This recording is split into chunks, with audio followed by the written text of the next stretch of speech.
Ok, bonjour à tous et bienvenue donc à ce webinaire qui va pouvoir se tenir d'ici une petite minute. On attend encore quelques personnes qui étaient supposées participer et on voit que ici le nombre de personnes présentes il manque quelques inscrits, donc on va attendre encore une petite minute et puis on va démarrer dans un petit instant pour voilà, pas perdre trop de temps quand même.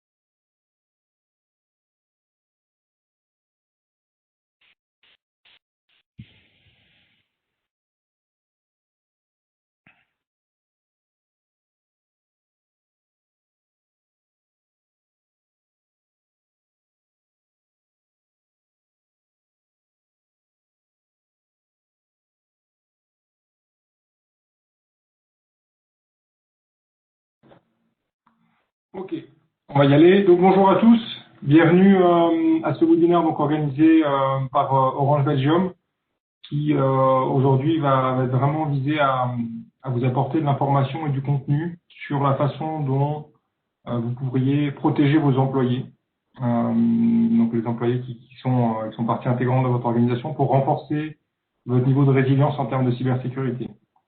Donc ce webinaire va être animé par 3 personnes dont je fais partie, donc je vais commencer je pense voilà par moi. Désolé, c'est pas très conforme aux règles de politesse, mais on va faire une petite exception. Donc Thomas Leclerc, enchanté. Bonjour à tous, je suis Product Manager IT Security chez Orange Belgium. Il y a également une personne de chez Orange Belgium BKM qui va intervenir, c'est Aubrey Bellem qui est Solution Architect sur l'ensemble des technologies de cybersécurité que nous pouvons utiliser.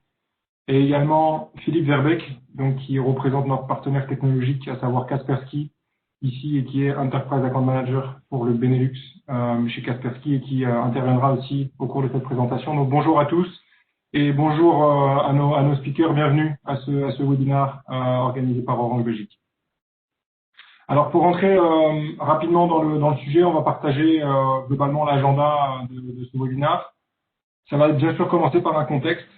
Le contexte, c'est la connexion des employés. Aujourd'hui, dans un phénomène de digitalisation, on voit que les employés sont de plus en plus connectés et ça va amener en effet certains bénéfices pour vos organisations, mais ça va amener aussi certains challenges nouveaux auxquels vous allez devoir répondre. Donc, on va commencer par un peu de contexte. Dans un deuxième temps, on va vraiment aller un petit peu plus en détail sur la partie endpoint, donc vraiment tout ce qui va être notamment PC, laptop, qui sont les endpoints les plus connus, mais vous verrez que ça peut ne pas se limiter à ce type de endpoints. Et donc, il y a des choses à faire pour augmenter votre capacité à répondre aux risques cyber dans ce domaine-là. Troisième partie, beaucoup plus orientée sur la compréhension, la connaissance de vos employés en termes de cybersécurité, qui sont un maillon essentiel, on va dire, de votre stratégie cybersécurité. Et puis, pour finir ce webinaire, on clôturera avec une offre spéciale qui a été construite à destination des clients Orange et qu'on partagera avec vous en fin de webinaire. Alors, je vais commencer tout de suite sur un petit peu de contexte. Donc, Digital Transformation, c'est clairement un processus qui est avancé, c'est un processus qui est en cours et qui a été encore plus accéléré par la pandémie de Covid-19. Je pense que vous avez tous entendu et réentendu l'impact que le Covid-19 a eu sur vos entreprises, vos organisations. La bonne chose, c'est que même si la pandémie a entraîné certaines accélérations, globalement, la transformation digitale a un impact très positif. Donc, on a ici des citations, par exemple, de Gartner et de Deloitte qui expriment très clairement l'impact positif sur les organisations et sur les business de cette transformation digitale. Un autre élément intéressant, l'année dernière, plus de 60% des entreprises belges ont eu recours au télétravail, et donc recours au télétravail veut aussi dire accès à des données d'entreprise pour les employés qui travaillent, on va dire, à distance. Dernier élément, l'explosion de demandes en termes d'accès VPN, donc notamment pour les employés qui travaillent de chez eux, qui peut illustrer aussi la tendance et le résultat du Covid. En parallèle, ici on voit que dans ce contexte de digitalisation, en effet, la donnée est accessible de partout, mais que les PME, donc les petites entreprises, n'ont jamais été aussi exposées finalement au risque de cybersécurité, notamment localement en Belgique, puisqu'il a été observé par la Cyber Security Coalition, donc un organisme public qui travaille pour l'État belge, a observé que 50% des entreprises belges l'année dernière ont souffert d'une cyberattaque. Alors c'est pas 50%, c'est plus de 50%. Et on sait en parallèle que 95% aujourd'hui des entreprises belges ont moins de 200 employés, donc sont considérées comme PME. Et dernier élément, dernière statistique qui a été faite par Varonis, 43% des data breach, donc des brèches de données, ont impliqué des petites entreprises. Donc en fait, ces statistiques-là vont vraiment, vont vraiment mettre en exergue d'une part que la Belgique n'est pas exempte de cyberattaques et que les SME, les SMI, les PME sont au centre des attentions.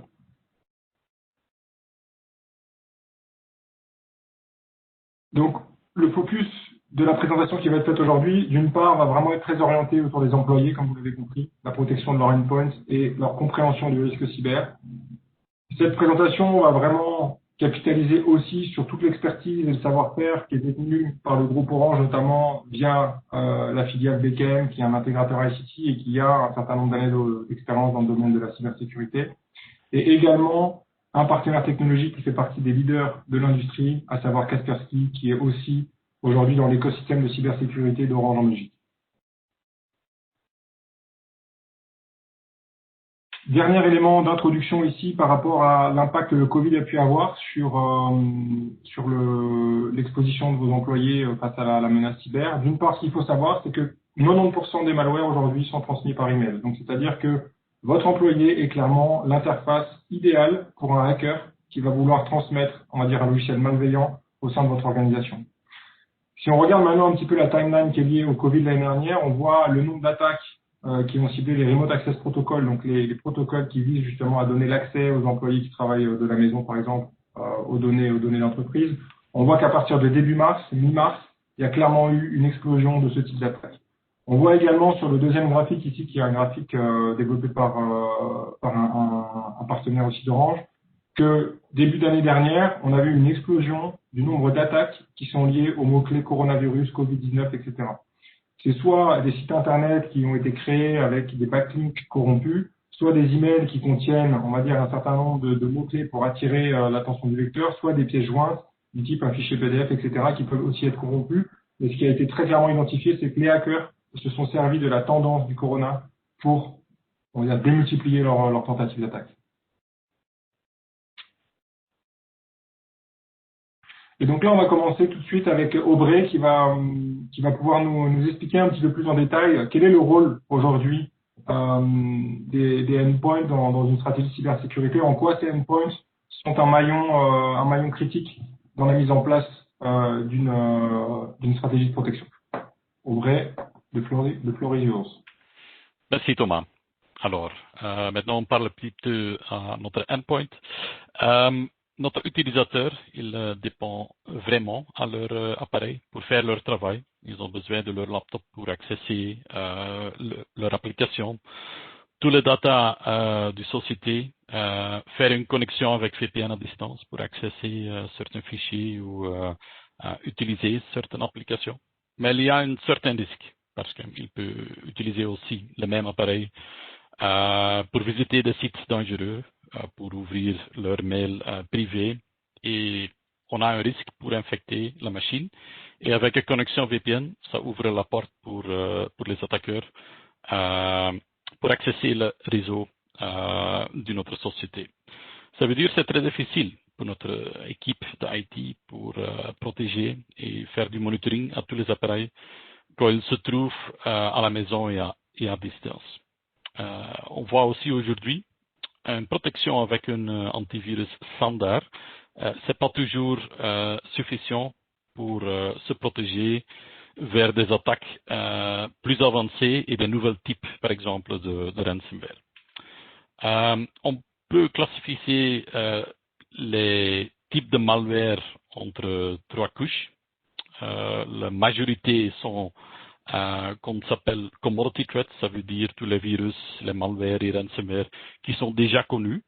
Un antivirus traditionnel peut identifier ce type d'attaque avec leur définition, mais on a un grand risque avec les nouvelles types d'attaques. Ce sont les attaques qui sont développées spécifiquement pour une certaine société. Il va utiliser certaines TTP, techniques et protocoles qui sont connus, mais on va voir les définitions traditionnelles. On ne va pas identifier ce type de virus.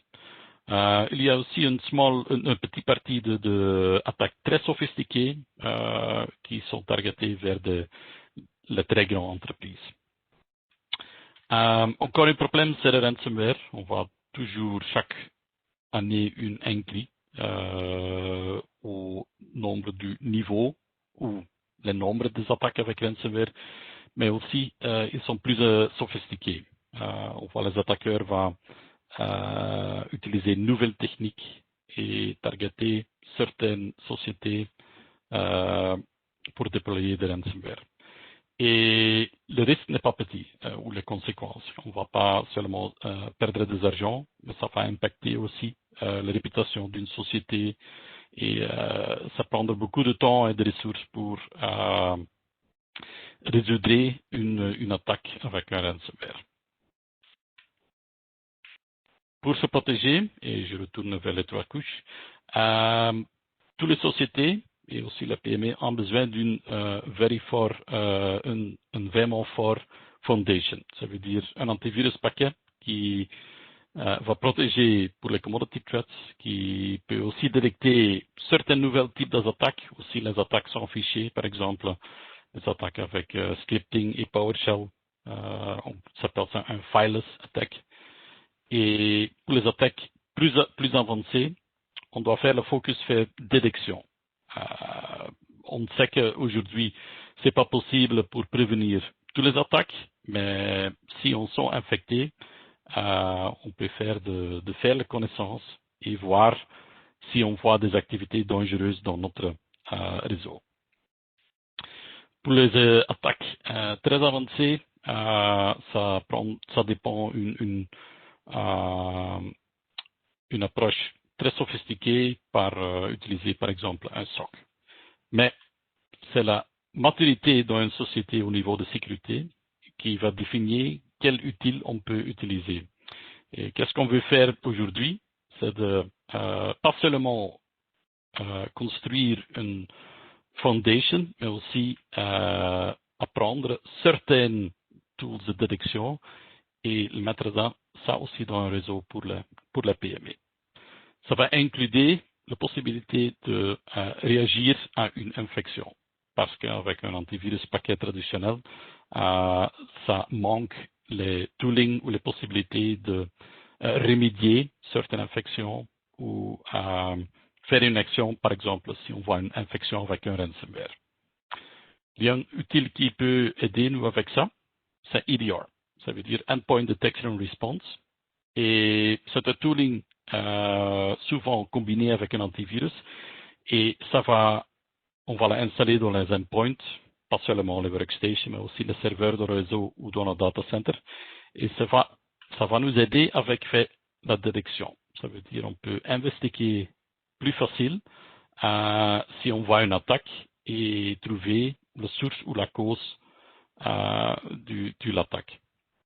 Et ça va inclure aussi les possibilités de répondre à l'attaque par mettre certains endpoints en quarantaine, supprimer des fichiers dangereux et bloquer certains process qui sont maléfiques.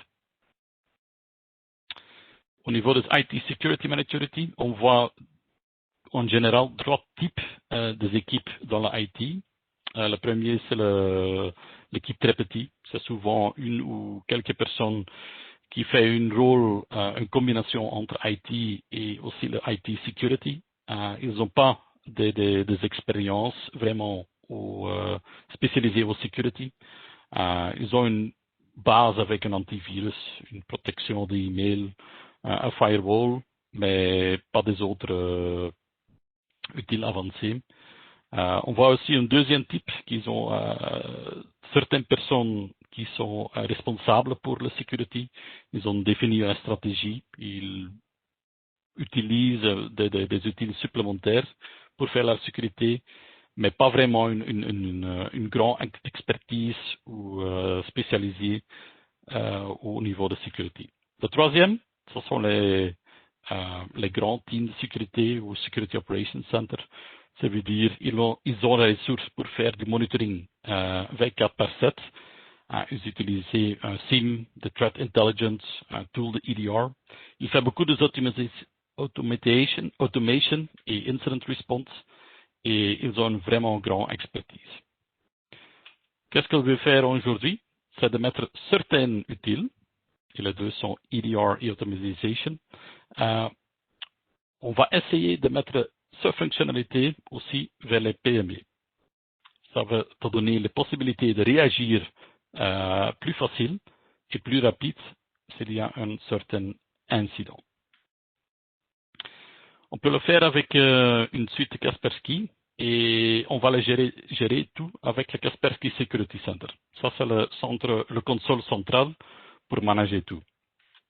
C'est intégré avec Kaspersky Endpoint Security. C'est une Endpoint Protection, un antivirus, qui avec des signatures traditionnelles aussi inclure Vulnerability Scanning et Patch Management, te donner la possibilité de prévenir des exploits, détecter des nouveaux types de malware avec Behavioral Detection et aussi encore plus protéger le endpoint par définir URL filtering, web filtering, quelles applications sont permises ou bloquées, etc. Et on peut le combiner avec un sandbox, un environnement virtuel qui peut émuler de nouveaux types d'attaques.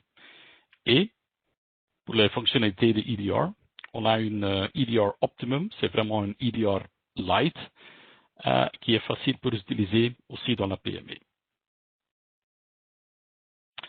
Avec le sandbox, on peut lancer tous les nouveaux fichiers qui sont dangereux, mais pas reconnaître avec les databases antivirus dans un environnement virtuel.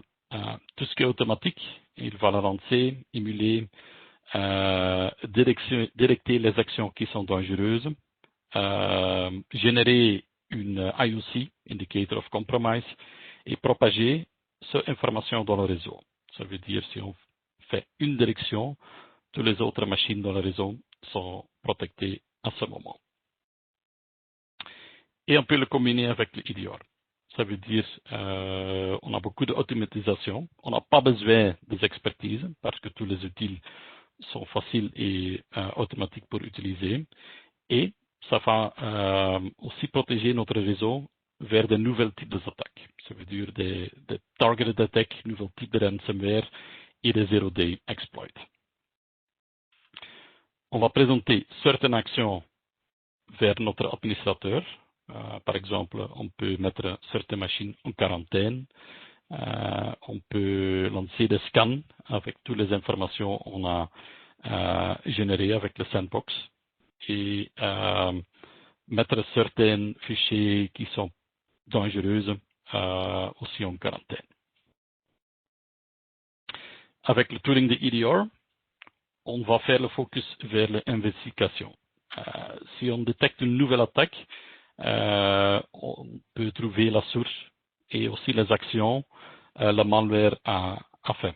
Par exemple, certains fichiers qui sont copiés, certains paramètres dans la registrie de Windows qui sont modifiés, certaines connexions dans le réseau qu'ils ont fait. Tout ce qui est là. Et ça, c'est l'information on manque dans une paquet d'antivirus traditionnel. Ça va aussi inclure certaines actions, isoler une certaine machine et aussi remédier certains process qui sont dangereux, mettre les fichiers dangereux en quarantaine et dans le futur prévenir de lancer le même type d'attaque dans le réseau. Ça, c'est un paquet complètement pour protéger notre endpoint pour les attaques qui sont déjà connues, mais aussi la nouvelle. Ok, super. Merci Aubray pour cette explication de certains blocs technologiques, donc en effet de la protection endpoint. Peut-être pour essayer de résumer un petit peu ce qui a été dit. Donc en fait, aujourd'hui, la construction de son écosystème Endpoint Protection, c'est plusieurs blocs qui sont de plus en plus nécessaires. On a en effet ce qu'on va appeler Endpoint Security, qui est historiquement un antivirus, mais qui aujourd'hui est beaucoup plus sophistiqué, beaucoup plus abouti technologiquement que ce qu'on considérait comme un antivirus basique il y a 10 ou 15 ans, parce qu'aujourd'hui, les attaques sont quand même beaucoup plus sophistiquées, beaucoup plus compliquées à contrer, auquel on peut vraiment ajouter un bloc qu'on va appeler EDR, qui va vous donner, vous, en tant qu'entreprise, la visibilité sur votre flotte de endpoint, qu'est-ce qui s'est passé, est-ce qu'il y a eu en effet des événements, des incidents sur lesquels je dois en effet peut-être mettre un plan d'action, une remediation, on va dire. Et puis le dernier bloc qui a été présenté par Aubrey, qui est un élément assez important et qui devient de plus en plus critique, c'est comment faire face à ce qu'on va considérer comme des zero day attaques, c'est-à-dire des choses qui ne sont pas encore connues, qui ne sont pas encore enregistrées dans les databases de threat intelligence et qui ne sont pas encore reconnues comme un comportement à risque que votre endpoint ou que votre flotte d'employés va pouvoir rencontrer. Et donc dans ces cas-là, le sandbox est vraiment là pour isoler et faire une sorte d'analyse préliminaire avant de pouvoir laisser circuler finalement la donnée d'entrée. Est-ce que c'est un bon résumé, Aubrey et Philippe, de ce que tu viens de présenter? Aubrey? Oui. Ok, super. Donc on va pouvoir passer maintenant sur la deuxième partie, on va dire, de ce webinaire. Je vais laisser la parole à Philippe. Globalement, ici, le constat, c'est qu'en effet, la protection des endpoints, c'est hyper important. La menace devient de plus en plus compliquée à identifier, devient de plus en plus compliquée à contrer. Mais même si vous vous équipez, il y a un moment où vous avez aussi quand même une exposition à l'erreur humaine. C'est-à-dire que si votre employé à un moment décide d'ouvrir une pièce jointe, décide d'aller sur un lien corrompu, vous auriez beau avoir mis beaucoup de choses en place pour essayer d'éviter que ça se passe, à un moment, c'est sa capacité à comprendre et à identifier le risque qui rentre en jeu et qui devient déterminante. C'est ce que Philippe va vous expliquer à l'instant. Merci Thomas.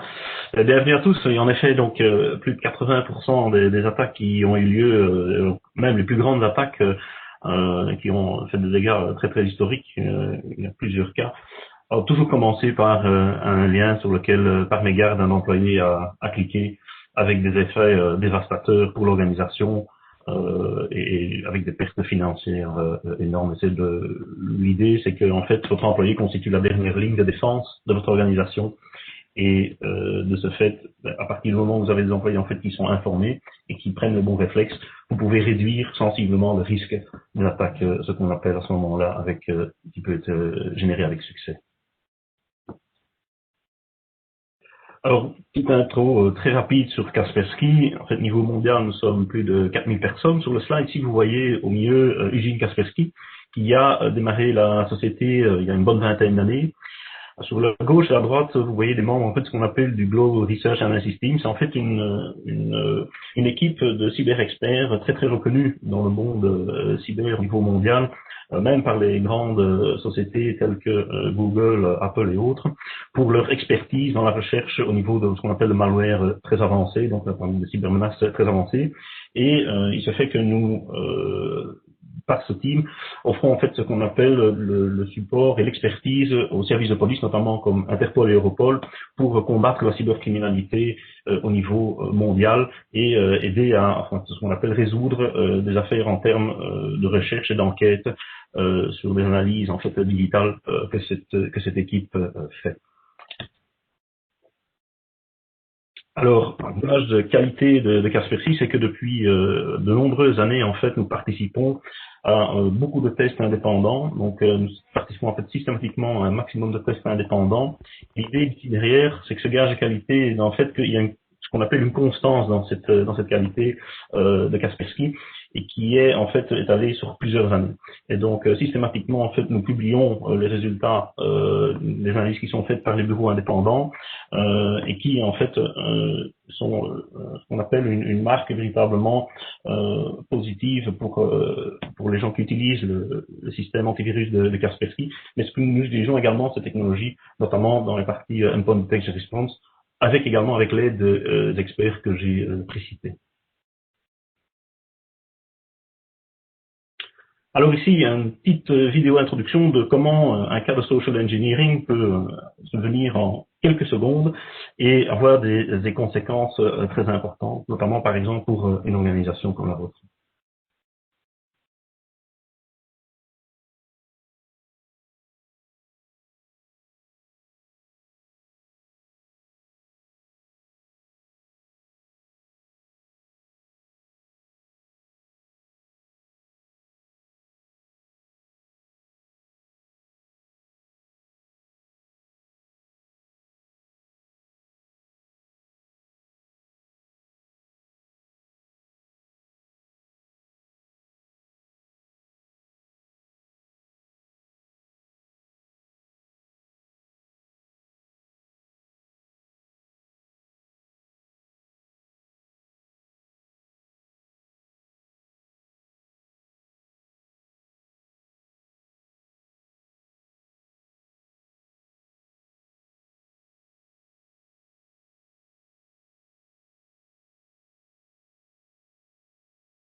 Voilà, comme quoi ça peut aller très très vite et finalement avec un petit peu de créativité avoir des conséquences énormes. Alors un petit cas concret ici sur une société qui a eu un gros problème en 2017, qui est la société Maersk, une société spécialisée au niveau mondial en logistique. Et en fait, cette attaque qui a été en fait une des attaques très très connues, WannaCry et NotPetya, elle a commencé avec un employé qui a cliqué sur un lien dans un email, un document, en fait c'était plutôt un document Word, et qui a permis en fait à un malware en question de se perpétrer dans toute l'organisation, et où les employés se sont trouvés dans une situation où ils étaient obligés d'utiliser du WhatsApp et du papier et des crayons, etc., pour essayer de comprendre où étaient les conteneurs de marque en question dans les différents ports. Vous avez une idée, le bateau, vous voyez là, quand il est chargé, ça a plus ou moins une valeur de 1 milliard de dollars. Et donc, les conséquences financières liées justement à cette attaque cybernétique ont été très conséquentes. Et ça a été même tellement loin qu'ils ont, je pense, pris 2 à 3 semaines pour pouvoir remettre leurs opérations, et encore que partiellement. Pour vous donner une idée, on parle de quasi un quart de milliard de dollars de pertes ou d'euros par rapport à cette attaque. Alors maintenant, vous allez me dire, oh Philippe, oui, ok, ça a été une grosse organisation politique. Je reprends les éléments que Thomas a repris dans l'introduction, mais c'est que au contraire, le fait que vous soyez une petite organisation est justement très très intéressante pour des hackers. Pourquoi? Mais parce qu'il part du principe que les bases de défense sont beaucoup moins élaborées et donc beaucoup moins développées, et donc leurs chances de succès à ce niveau-là sont beaucoup plus élevées. Alors les deux cas de figure que vous voyez ici, il y en a un qui a eu lieu en Belgique, Papershop également durant la même année, mais qui était assez intéressant, que j'ai pris comme exemple du fait que c'est une petite organisation, située en Belgique, 2-3 personnes qui y travaillent, et ce qu'ils font, c'est en fait l'impression de sachets en fait, plus ou moins personnalisés pour leurs clients, qui sont des magasins par exemple, comme boucherie ou éventuellement boulangerie, ou même traiteur ou restaurateur, qui peuvent leur mettre un élément personnalisé dans les sachets qu'ils utilisent. Et ils se sont trouvés avec un ransomware qui les a bloqués complètement dans leurs opérations.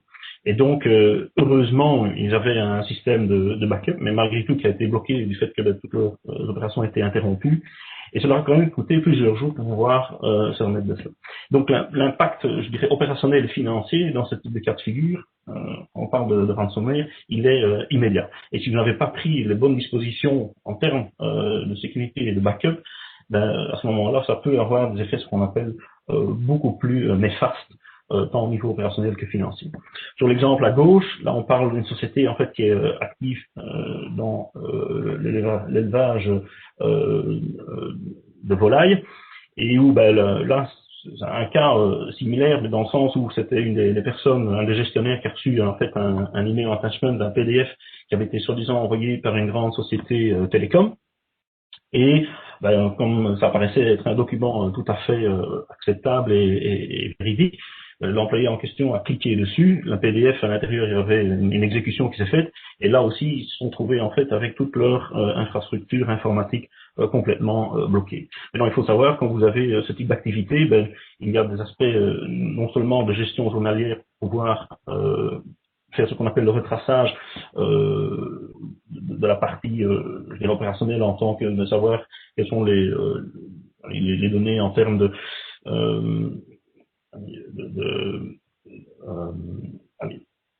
de la partie, oui, en fait pour pouvoir donner à manger à vos volailles, ou également par exemple pour la gestion de tout ce qui est excréments, etc. Donc il y a des aspects législatifs, et cela a déjà fortement impacté parce qu'ils n'étaient plus capables de pouvoir faire le retraçage par rapport à cela.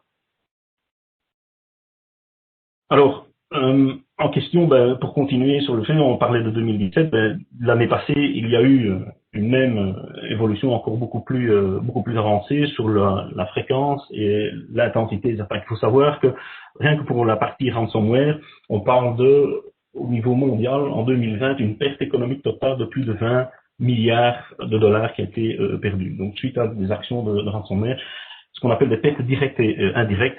Et la Belgique, malheureusement, n'a pas été épargnée par rapport à cela. Donc, les attaques plus intensives ont été observées.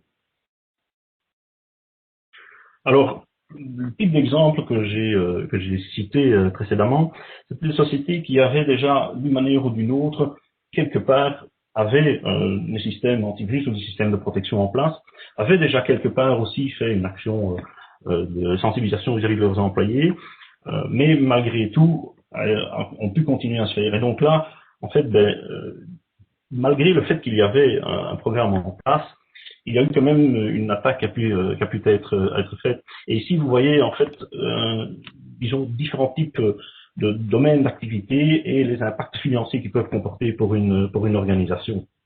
Et donc, les frais dont on parle sont pas seulement directement liés à l'incident en lui-même, mais également, en fait, à toute la partie indirecte des incidents en question.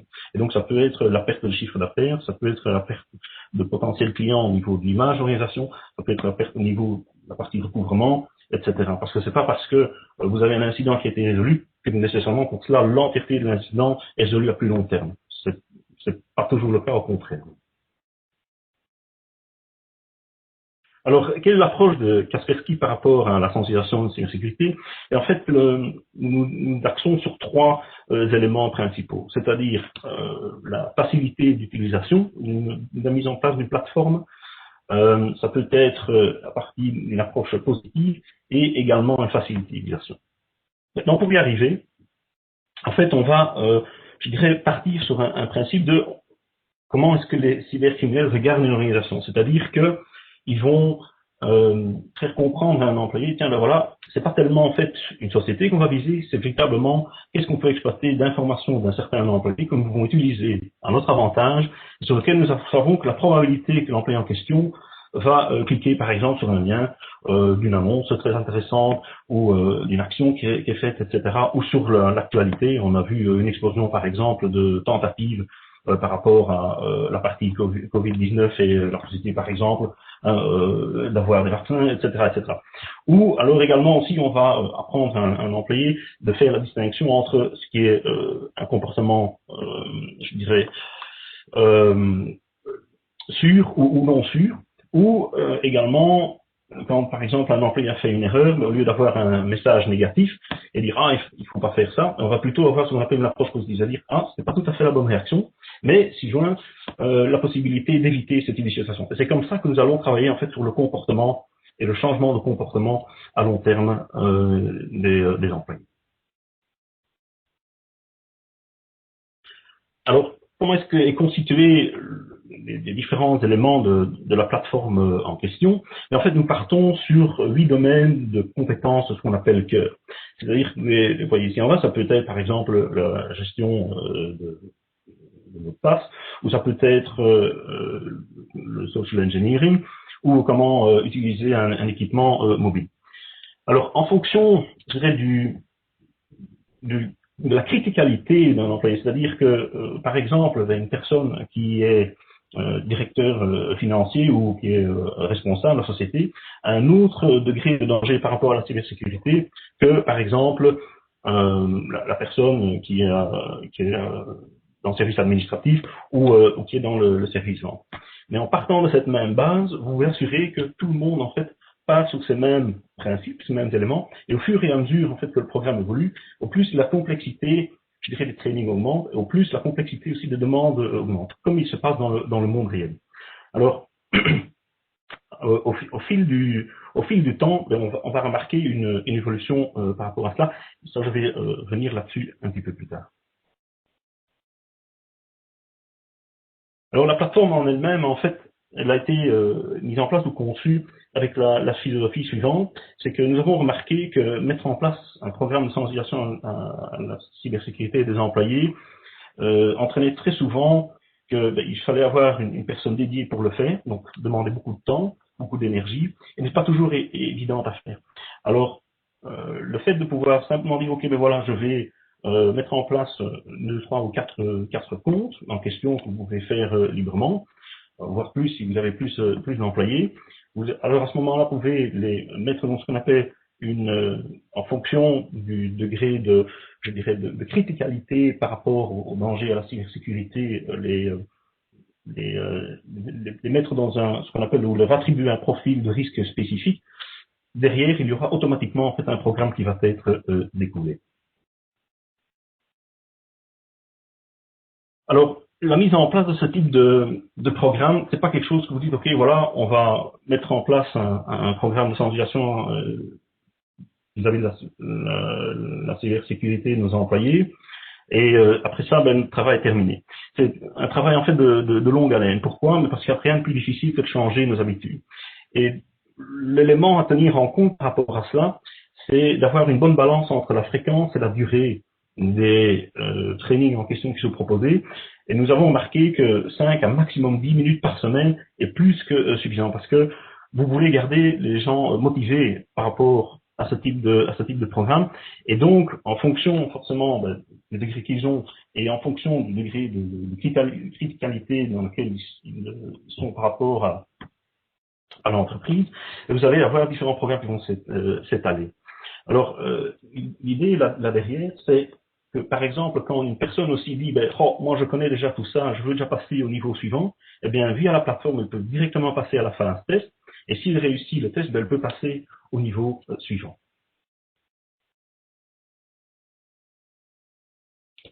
Alors, comme j'expliquais tout à l'heure dans l'entrée, l'idée c'est d'avoir une plateforme en fait qui est facile d'utilisation. Sur la droite du slide, vous voyez ici, il est indiqué en anglais, mais la plateforme existe également en néerlandais ou en français, va générer en fait ce qu'on appelle des messages automatisés en fonction de l'évolution en question de l'employé qui suit le training, et que si par exemple il a oublié ou elle a skippé par exemple un certain training, elle pourra le reprendre par la suite, et la personne qui fait la gestion en question du programme recevra automatiquement un rapport par rapport à l'évolution en question.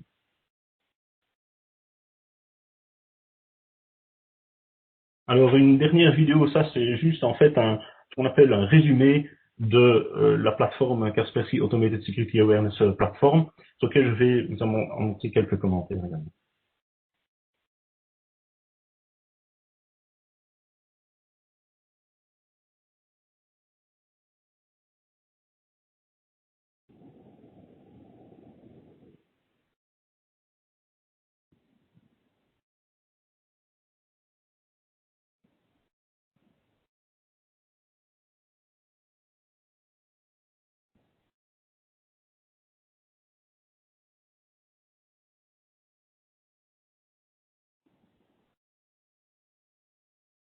Donc voilà, vous créez très facilement un compte en question, vous démarrez.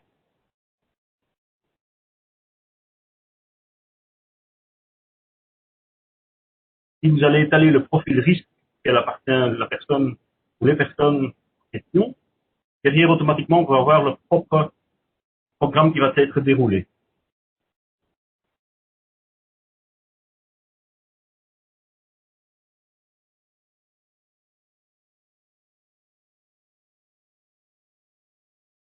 Alors en fonction des profils risques, vous avez la différence des différents programmes adaptés à chacune.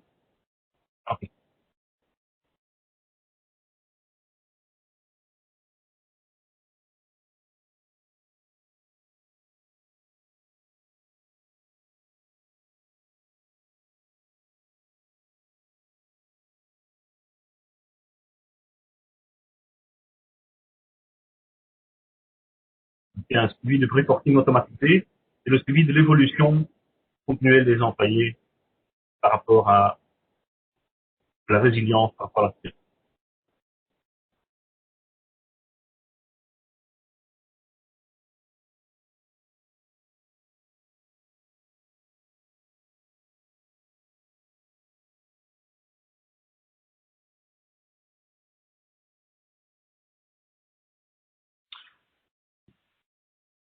Voilà, nous arrivons à la fin de cette court exposé.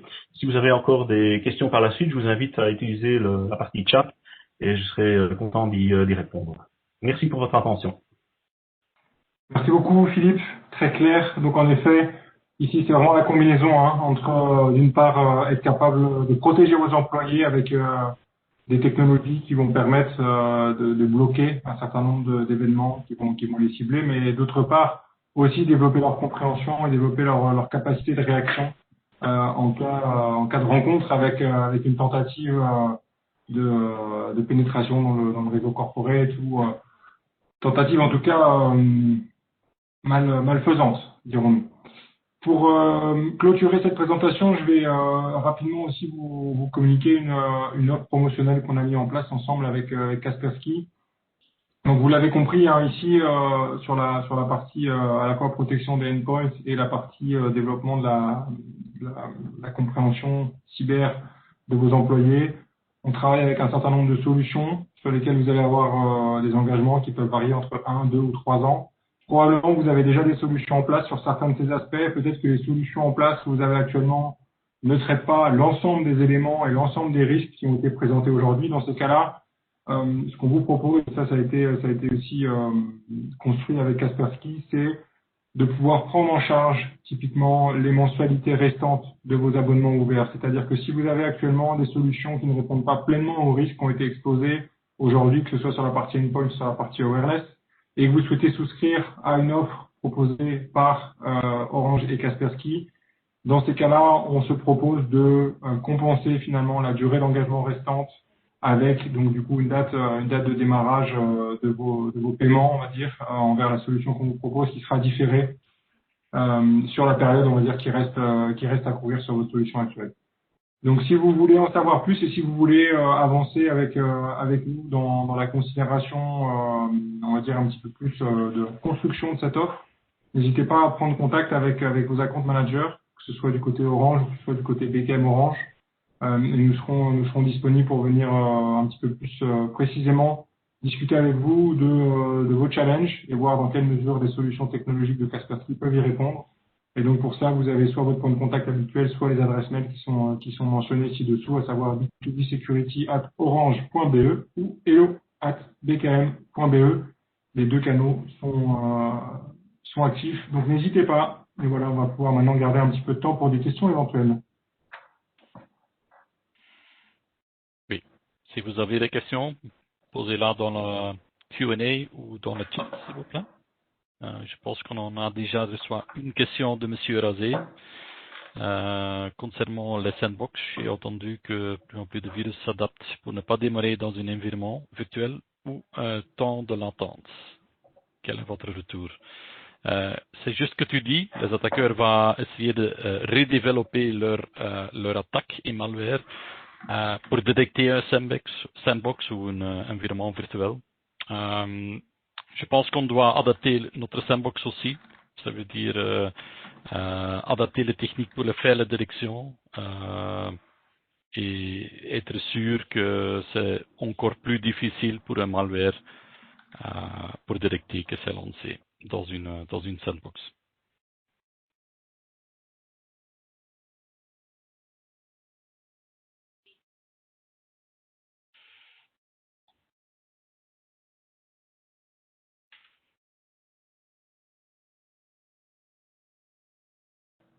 Alors, est-ce qu'on a des autres questions?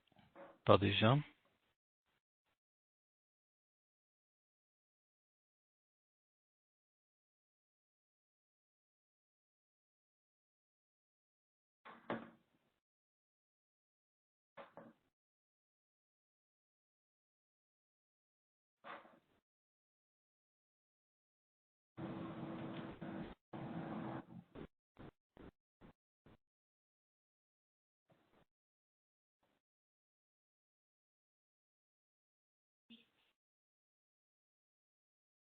Je ne vois pas de nouvelles questions. Peut-être je propose si vous avez besoin des informations après, contactez-nous avec les adresses email qui sont présentées et on peut aider après. Oui, super. Merci Aubry. Merci à tous pour votre temps. Merci à tous pour votre attention. Merci pour la question. Et puis voilà, s'il y a des choses qui viennent dans les jours à venir, n'hésitez vraiment pas à nous solliciter. On est là aussi pour répondre à vos questions. Avec grand plaisir. Donc, une très belle journée à vous. Profitez du beau temps qui a décidé de s'installer un petit peu plus longtemps que prévu. Et puis, à très vite. Bonne journée. Merci. Merci tout le monde. Et merci Philippe, merci Aubray. Bonne journée. Bonne journée. Au revoir. Au revoir.